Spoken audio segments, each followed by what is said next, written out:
Hey, Mystic Michaela, spiritual family. Welcome to Know Your Aura with Mystic Michaela today. Home for the holidays in Aura Color. How does your aura react to being in intensive family environments? Much of what is coming with the holiday season. But first, hey, Scotty. Hey, guys. Well, at this moment, you might be feeling dread.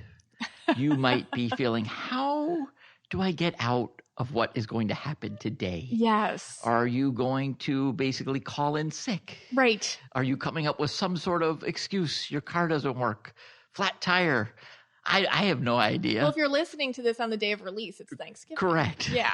So and if you're like me, you're trying to think, how do I get out of this? You're looking around. You're like, plumbing issue? Right. Are the kids sick? There's so many COVID. Are there so many? Yeah. Does that one still work? COVID for many years it did. That still works. If you say COVID, everyone's like, oh, okay. So you're telling me that COVID stands the test of time? For some reason it does. Excuse. Gastro issues sure do too. Nobody wants to deal. The second you're like, listen, I have a stomach bug, everyone's like, stay away. Yeah. That one, that's a go-to. Yeah. You can't use it too much. Right. That's the problem. You really have to you gotta space these out. Space that one out. But anyways, why are we feeling all these things? And for real, you might be feeling anxious before these events or angry even, maybe resentful. You might start getting obsessive. Like, okay, I can't forget this. I can't forget this. Okay, worried you're going to disappoint somebody. You might be, if you're like me, you play over hypothetical situations over and over and over and over again, trying to prep yourself, trying to get lines. Okay, what if they say this though? But what if they say this? But what if they, how do I handle that? And you might be, and this is a big one, I don't think people talk about this enough, nervous that you can't protect yourself or like your kids or your partner from what's about to happen. That in the moment you'll freeze or something. Can you add to any of these? Like how you feel sometimes in intensive family situations? Yeah. I mean, I definitely feel some of these. Mm-hmm. To me, yeah, I don't know. Yeah. Yeah, you're freezing. Yeah, I'm freezing up. Yeah, I think a lot of people do freeze up and they get stuck. Yeah. And so what happens is then you go into it, no pun intended, cold turkey, and then you freak out. You blow your top. That's what I try to avoid. Yeah. Like I just froze up. And actually that was like a real reaction. I saw you were having a physical. Yeah. Then we should talk about that too. There's physical reactions. Like people's tummies can hurt. You can start getting sweaty. You can feel just like stuck. Like you don't know what to do. Yeah. I guess I go into it. Like you said, you do the hypothetical situations. Yeah. I just go into it like I will be like, nothing will get to me. Nothing will get I'm not going to blow up. I'm not going to blow up. I'm not going to say anything. I'm not going to say anything. That's how I prepare, I guess. I think I can see like with the higher emotional colors, like that could be a problem. Like I think purples have a hard time with not blowing up and reds have a hard time with not blowing up.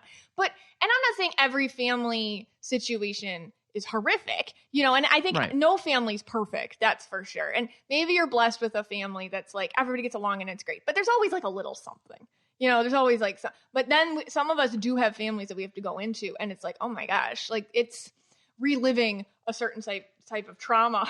And why do we feel this way?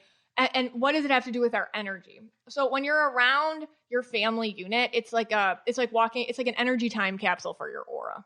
Like you can revert immediately back into an old role. So you got to ask yourself, what was my role growing up? Because that's the version that they expect from you, the one in which their perception of you has not evolved. Like you've grown and evolved and changed, and they don't have that version of you in their heads. Now, you might be doing it to them too, by the way. Okay. So it's good to kind of reflect, okay, like how has dad changed? How has sister changed? How has my brother-in-law changed? Like they might have changed too, and maybe you have a version of them in their head. So when they differ or they change something up, that could trigger you. So it's kind of like, it's always good to be self-aware in these situations. So asking yourself, what was my role in the family? Also, this can happen with in-laws too. Like if you're like me, you've been married a really long time, what's the version they met of you? Like who were you back then? Because they did the same thing. They snapshotted you, not everybody sees your growth and all that spiritual growth we do is very much on the inside. So sometimes, and I hate when people bring stuff up. That is like my pet peeve. What do you mean? Like without calling out like specific people in my own life. Like from the past, you mean? Like I don't like when people like do it to you, you know, Okay. like, cause we've been together so long. So for example, like when my family is like, and like they have some like, and it's like, oh my God, like he was 24, you know, like he's not messy like that anymore. You know, he was, now he's not. Like he's had so much time to grow and evolve. He's not a messy person. And he, like, you know, because they always got mad that you would break chairs. Remember that? Yeah. Like they don't. Did I ever really break a chair? To be fair, did I break chairs? Well, okay, so my dad loves antiques. He does. And we were taught growing up to sit softly. This isn't even like a bad thing, by the way. I'm like picking one of the soft ones to talk about. So like you sit softly in the chair. Well, Scotty here flops. They have it in your head like you broke a chair once, and now they'll never get over it. Now I don't remember you breaking a chair, but my dad like knows these chairs like they're his children. It's almost like they speak to him at night and they tattle. They're like, Scott broke me. And he's like, oh. I mean, I don't remember ever breaking a chair, but that is the lore. That's the lore in my household. But that's a soft one. I threw a soft one at them. Well, why do you think it like? And then you said sometimes it could be you too, thinking them that way. Why do you think that is? Is there? You got to think about it like you're playing a role in the family, right? Yeah. And you're like, okay, I'm the one that does, I don't know, pick your thing. I'm the one that hosts everything. And then maybe your sister's like, well, guess what? I'm not coming this year. I'm doing my own thing and I'll come for cake. I'll come for pie, but I'm not coming. And it's like, oh my gosh, she's leaving me alone. She's making me do everything. She's not dealing with mom and dad together. You know, she's taking time with her family. Wow. So selfish. She's always... No, it sounds like sister made a boundary. You know, it sounds like sister is like, I'm not doing this no more.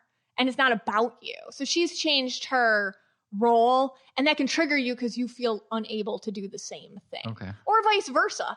Or you could have made that boundary and they all hate you for it. You know, so it's just a lot of people don't take the time to sit there and be like, why am I upset? Why am I triggered? And most likely, if you're listening to this, you are that person that's sitting there and wondering it. And you can respect when other people do it. But you can't expect them to always do it for you. So it's like you're walking into that energy of expectation. It's almost like they take a snapshot of a version of you. And it's so almost effortless to just fall back into whatever that snapshot is, even though you're so past it. It's stressful, but it's effortless, which is really weird. And like, you don't want to. So when you're prepping to go back into it, you're like, I don't want to be that person. I really don't. I grew past it.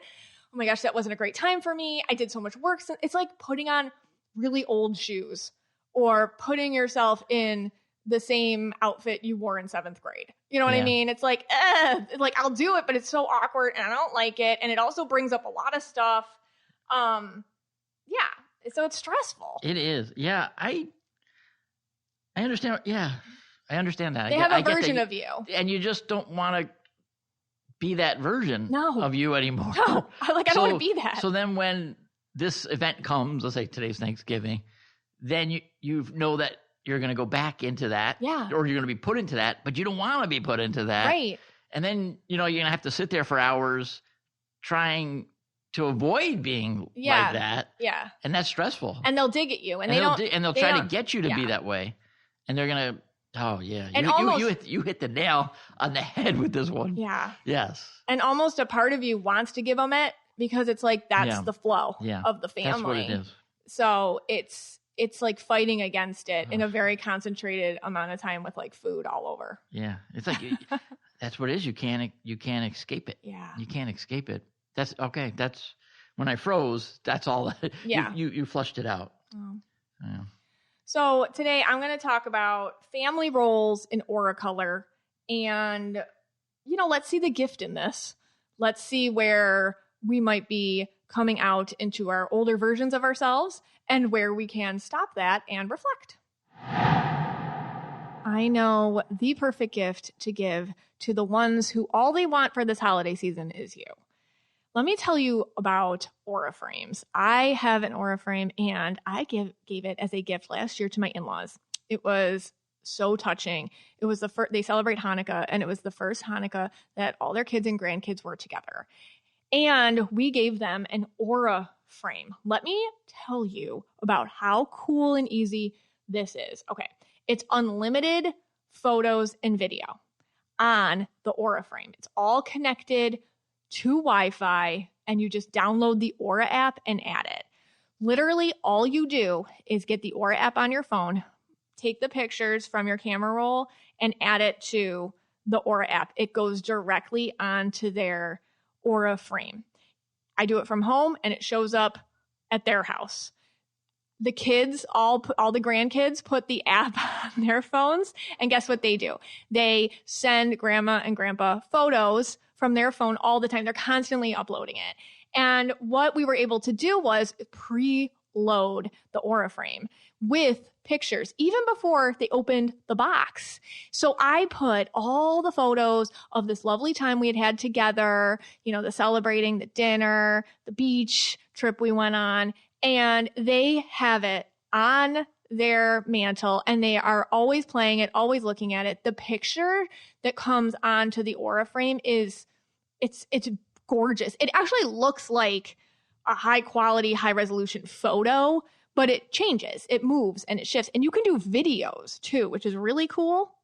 And listen to this. For a limited time, visit auraframes.com and get $45 off Aura's best-selling Carver matte frames, named #1 by Wirecutter, using promo code KYA at checkout. That's Aura, AURA, frames.com, promo code KYA. This exclusive Black Friday, Cyber Monday deal is their best of the year. So order now before it ends and support the show by mentioning us at checkout. It means a whole lot. Terms and conditions apply. Let's talk about your family role and how it affects your aura, how it shows up in Aura Color. And my goal with this is to be kind of like a little pep talk before you go into an intense family situation. Also, just a side note, I read so many families. Not every family is perfect. That's impossible. Every family has their thing. And I feel like the families that I read, because sometimes I'll read families and it's like, can I be part of your family, please? Like, their families are just awesome. And what I see in common with these types of energy situations where families that work, it's everybody lets everyone else grow. I mean, yeah, they're still going to razz on you. They're still going to have their jokes. They're still going to bring up stuff. You're like, okay. But overall, they see you as a person, not just a player in their play that they need to constantly have going on repeat over and over again. I think around this time of year, we're always watching holiday movies, and part of the comfort of that is, everybody does the same thing. When you're watching it, you're watching Christmas Vacation, like, everybody acts the same way because you put it on repeat every year. There's comfort in that, but you're not that character in their life. They want you to be. They want you to provide them comfort by being on repeat, by being that show that they press play and the same thing, like watching Friends, you know what I mean? The same thing happens. I know this episode. Well, you're not that person for them. And the families that tend to work better understand that the script is constantly changing. So that's my metaphor for that. But I think that going through the Aura colors in this way will help you identify, ooh, that is a trigger, because underneath the triggers, that is a wound, and that is the gold. That is what we want to uncover. And when we do that, that's where the soul growth happens. So if you've done What's My Aura Workshop 1 with me, we really get into family roles. But this is like a little cliff, like I said, a little cliff notes, a little short version where I give every aura color kind of a label so in the family. So here we go. Let's start with red auras. Red auras in the family, they can tend to be what I call the bad guy. They're the one that's going to blow up. So when there's somebody who just slams their fist on the table and freaks out at Uncle Joe, chances are they're the red one, and they're expected to be the person who blows up, who gets inappropriate, who gets a little 0 to 60 intense. And, if you were put in that role your whole life and you don't do that anymore, it can be really hard to bite your tongue or just sit there, and not necessarily you're going to do it, but they all expect it from you. And it's just kind of like, what is it? You're damned if you do, damned if you don't. Like, it's a no-win situation because they just assume that's who you are. It's annoying to feel that. Yellow auras, the tradition enforcer. That's what I called you guys. Yellows are oftentimes in holiday situations used as the magic maker. Okay, dinner, cool. Well, you're doing it, obviously. And when and how, and, everybody has expectations. And, oh, you're not making your pie this year that has 800 steps. Oh, there's all that. You can feel used in the family. You're like, oh my gosh, I'm always doing this. I'm always hosting. Don't people like me for me, or is it just like that I can provide this experience for them? It can be annoying. Green auras, I call them the unconsidered, the disregarded. Green auras in a family, people just expect you to be that consistent person that kind of like doesn't always react to anything. And all this stuff can be said and done around you. And chances are you've changed to the point where you're like, well, actually, I've changed my thought on that, or I have something to say, or that's incorrect, or, and they don't like to hear you talk. They're like, oh, wait, what? You're just supposed to be like furniture. And it's like, well, I'm not furniture. Maybe I was in the past to survive, but now I'm not. And I talk more. You can feel like just annoyed at it. And also a little bit just, like I said, disregarded, like you don't matter. Like you're not allowed to talk. You're just supposed to like be a stable presence. Blue auras, the peacemakers. No matter what conflict is going on, even if it's between like 2 second cousins you never even talk to except for once a year, you can feel somehow, I have to fix it. I have to make sure so-and-so doesn't talk to so-and-so. Oh, I have to get into this situation. She's looking, it's draining. So at the end you feel drained and you go in to it expecting to be exhausted, and it's physically draining too. Like you might just come home and just feel, why do I feel sick and sad and depressed and tired and hungry, and all that. So peacemaker. Indigos, the wallflower. The flight response is such a real thing for indigos. You walk into the situation, it's already too many people, and you just need to. When I was a kid, I feel like I always used to go into the coat room, and maybe because I'm in Buffalo and any other cold areas versus warm areas, because I live in Florida, there's always a coat room. Remember the coat room? It was someone's bed. You were going to their house, and all the coats and the purses was just flopped all over the place. The coat room. Man, I loved the coat room. How many of you were in the coat room with me? That is like the best place to go. And you just hide. So anyway, flight response. So you might just be the one that's like, hey, where's so-and-so? Where'd she go? She just disappears. Like the second anything goes on, it's like, oh, poof. Made me laugh. Purples, the button pusher. It's really hard when you're a purple because you feel when people are just like lying or being unauthentic, or they're just like spinning a towel and you're like listening, and it's just like, oh, it's just, ooh, that bugs me, like that. And so purples can get in trouble for pushing the button, saying the thing that's going to get somebody else to react, doing the thing that's going to get somebody else to react. It's kind of like passive aggressive, but not so passive.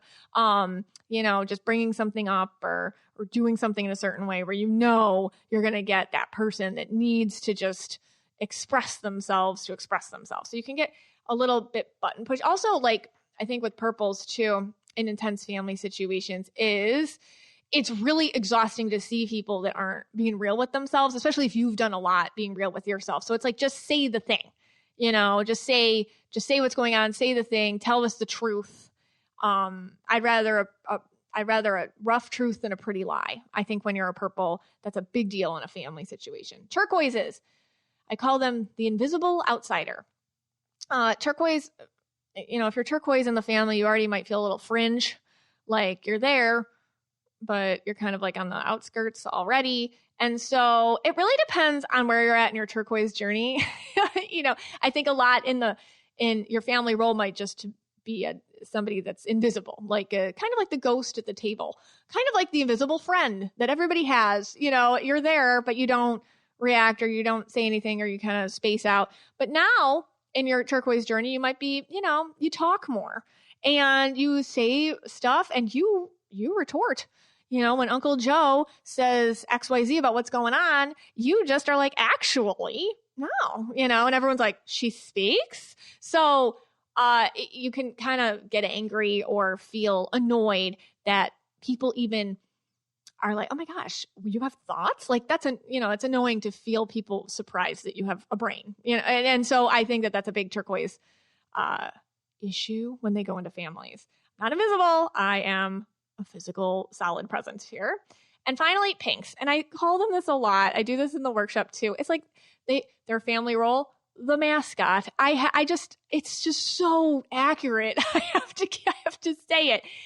They can feel like a commodity of the family. Pink auras are like little living dolls, and the family is like, oh, no matter what's going on with the family, usually the pink aura is propped up to be like, but we have so-and-so and she's doing XYZ, see? And she looks cute. Or you can be the mascot in, okay, everybody pile on the pink aura. We'll call her Julie. Pile on Julie. Julie, go for it. Tell her she's, judge her for what she's wearing, judge her for what she just said, make fun of her, insinuate that she's stupid, like go for it. And like your old family role might have been like, okay, ha ha ha. And like the new you is probably like, actually don't. And they're like, wait a second, you're no fun, and that's very triggering. So I wanted to go through these in case any of those resonate with you. I feel like when something resonates, it is a spiritual download.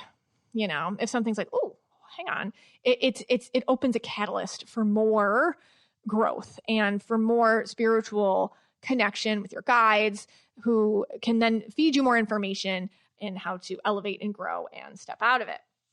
So all this, right? Now what do you do? How do we work with this?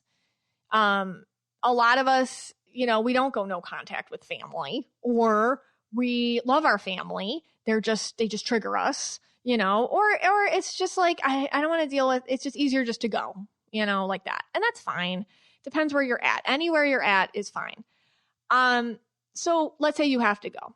I would say use it as a reflection, reframe the experience. So, okay, today's the day.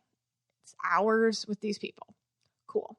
How do I see it in a different, like, how can I observe myself and observe my feelings, observe my emotions and reactions, and use it as almost kind of like a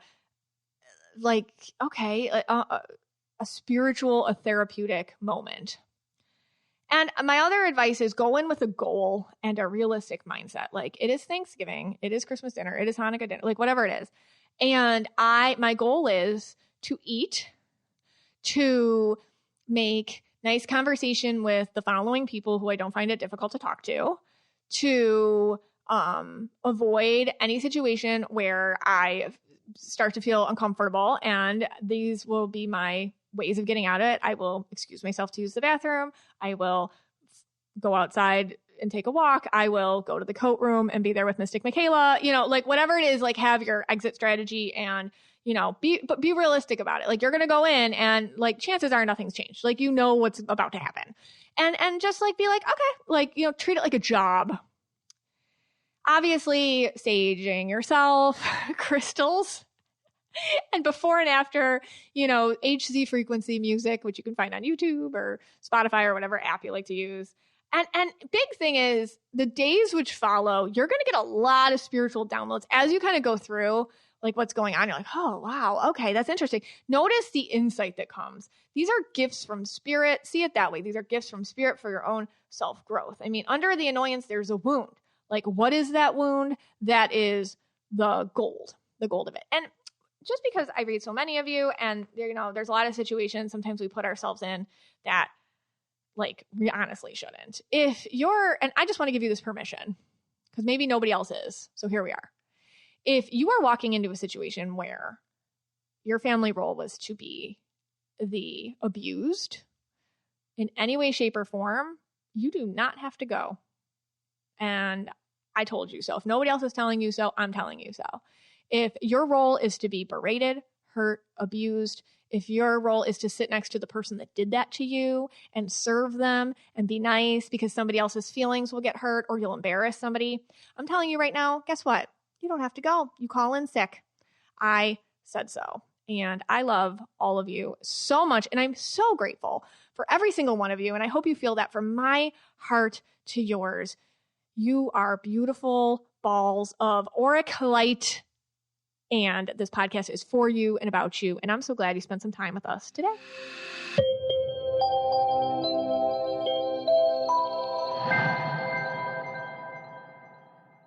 At Arizona State University, we've made online education better, smarter, and more personalized, so you can go further in your aspiring field. I decided to pursue medicine once I realized that ASU did have the online program for biological sciences. You're still required to learn the same curriculum. You're still being tested on the same content that anyone would be tested on in person. The comprehensiveness of the program prepared me so well for medical school. Explore over 350 plus programs at asuonline.asu.edu.